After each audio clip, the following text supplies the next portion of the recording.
Hello दोस्तों, आज की क्लास में हम जो है आपको बिलियन चैप्टर जो केमिस्ट्री का दूसरा का चैप्टर है उसके VVA सब्जेक्टिव क्वेश्चन को बताने वाले जो आपके बोर्ड एग्जाम 2025 के लिए काफ़ी महत्वपूर्ण प्रश्न है। इन प्रश्नों को आपको तैयार कर लेना है, आपको याद कर लेना है, आपको समझ लेना है, ठीक है बच्चों, ताकि आपके बोर्ड परीक्षा में यदि प्रश्न ये पूछ लिया जाए तो आप इसका उत्तर दे सकें और अच्छे अंक प्राप्त कर सकें। ठीक है बच्चों, तो आज की क्लास को अंत तक देखिएगा और क्लास को शेयर कर दीजिएगा बच्चों, और चैनल पर नए हो तो चैनल को सब्सक्राइब भी कर लीजिएगा।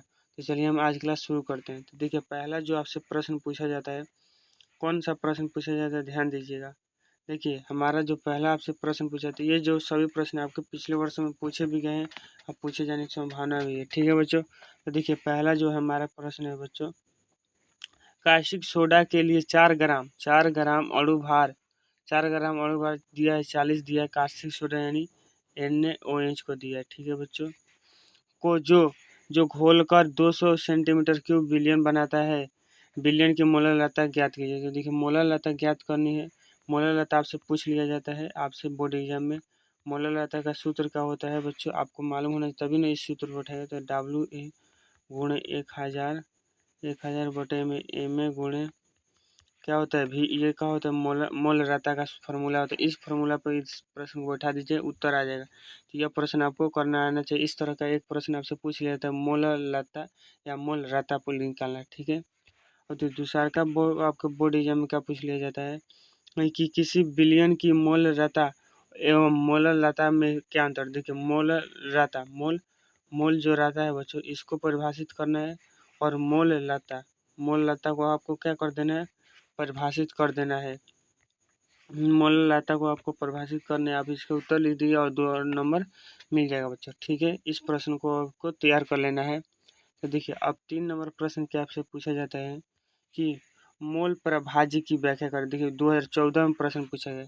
ये जो प्रश्न था बच्चों, कब पूछा गया था, ये प्रश्न हमारा पूछा गया था 2021 में। देखिए, कब पूछा गया था, 2021 में पूछा गया था। ठीक है, अब देखिए हमारा जो 3 नंबर प्रश्न है बच्चों, ध्यान दीजिए यहाँ पर।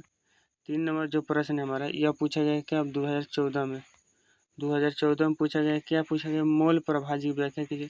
मोल प्रभाज्य कर लीजिए चाहे मोल अंश कर लीजिए, तीनों क्या होता है, दोनों एक ही होता है। ठीक है बच्चों, तो मोल अंश का जो 2 फॉर्मूला है, एगो विलय खातिर जो हमारा होता है बच्चों, विलय खातिर Na बट्टे में Na प्लस में क्या है NB, और XB खातिर होता है NB प्लस में क्या होता है, NB प्लस में Na प्लस में NB। यह होता है किसके लिए, विलायक के लिए।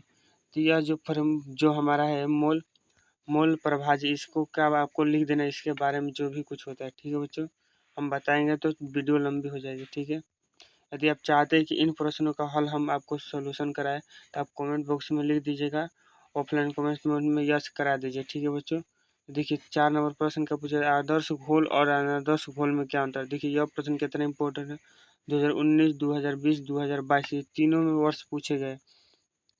ठीक है, आदर्श घोल और अनादर्श घोल दोनों को बताना है। जो आदर्श घोल क्या होता है, जो राल्ट नियम का पालन, अनादर्श घोल क्या होता है, जो राल्ट नियम का पालन नहीं करती। यह अनादर्श घोल जो होता है 2 तरह का होता है। ठीक है बच्चों, अब देखिए 5 नंबर प्रश्न क्या पूछा जाता है कि क्वथनांक के उन्नयन से आपका समझते हैं। तो देखिए 2020 में पूछा गया, और क्वथनांक के उन्नयन के बारे में आपको बताना है।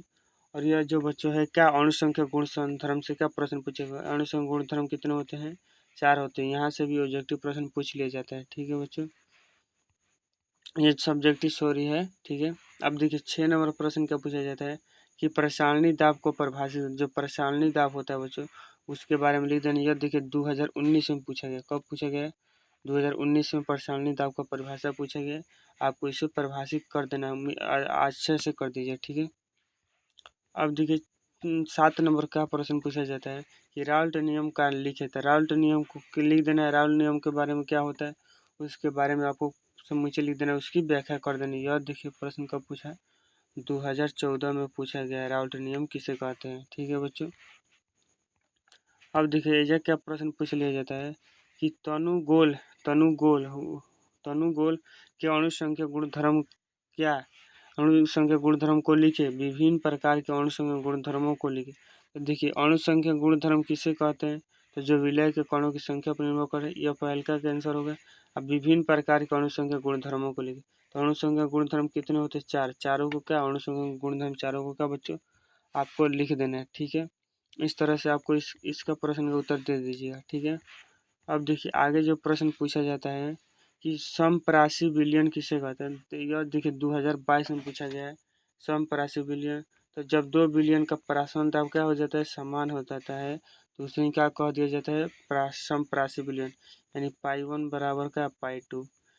प्रासन दाब को बच्चों पाई से सूचित करते हैं, आपको मालूम होना चाहिए। ठीक है, अब देखिए 10 नंबर को क्या प्रश्न पूछा जाता है आपके बोर्ड एग्जाम में 2022 में पूछा गया है कि समुद्र के अंदर गोताखोर के श्वसन यंत्रों में ऑक्सीजन के साथ हीलियम भी मिश्रित रहता है, कारण बताएं। मतलब देखिए जो समुद्र में जो गोताखोर होते हैं तैरने वाले, वो भीतर जो जाते हैं उनके जो ऑक्सीजन होता है जो होता है बोतल, उसमें ऑक्सीजन के साथ हीलियम में मिला दिया जाता है। इसका क्या कारण है यह आपको बता देना है।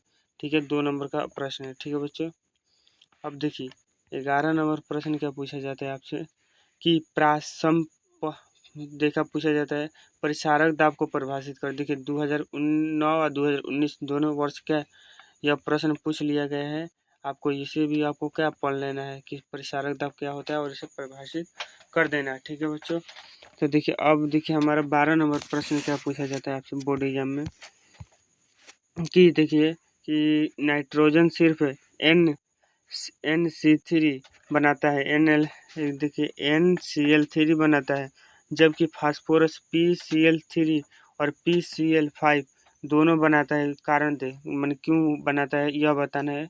यह प्रश्न देखिए 2017 में पूछा गया, इम्पोर्टेंट प्रश्न है, इसको भी आपको क्या तैयार कर लेना है। ठीक है बच्चों, हम अगला प्रश्न देखते हैं। अगला प्रश्न क्या पूछ लिया जाता है आपके बोर्ड एग्जाम में कि परासरण तथा विसरण में क्या अंतर है। देखिए परासरण तथा विसरण में क्या अंतर, यह इम्पोर्टेंट प्रश्न है और यह प्रश्न पूछा जाता है, तो आपको यह भी मालूम होना चाहिए परासरण तथा विसरण किसे कहते हैं। इन दोनों को लिख देना, इस एक तरफ परासरण और एक तरफ विसरण। ठीक है बच्चों, देखिए अब आगे क्या लिखा गया है कि उल्टा परासरण क्या होता है। देखिए सीधा परासरण को उल्टा में कर दीजिए, वही उल्टा हो गया परासरण। तो सीधा परासरण क्या कर देना, उल्टा में, तो उल्टा परिभाषित कर देना है। ठीक है, यह प्रश्न आपको कब मिला गया है, तो 2010 में पूछ लिया गया है। अब पूछा गया है 2010 में। ठीक है,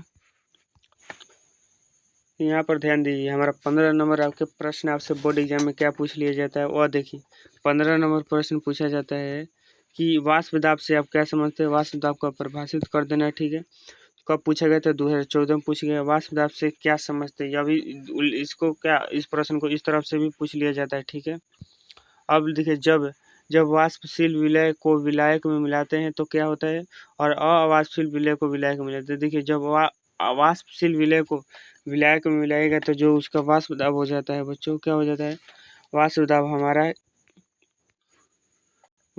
हमारा जो बच्चों क्या हो जाता है, बढ़ जाता है। वाष्प दाब क्या हो जाता है, बढ़ जाता है।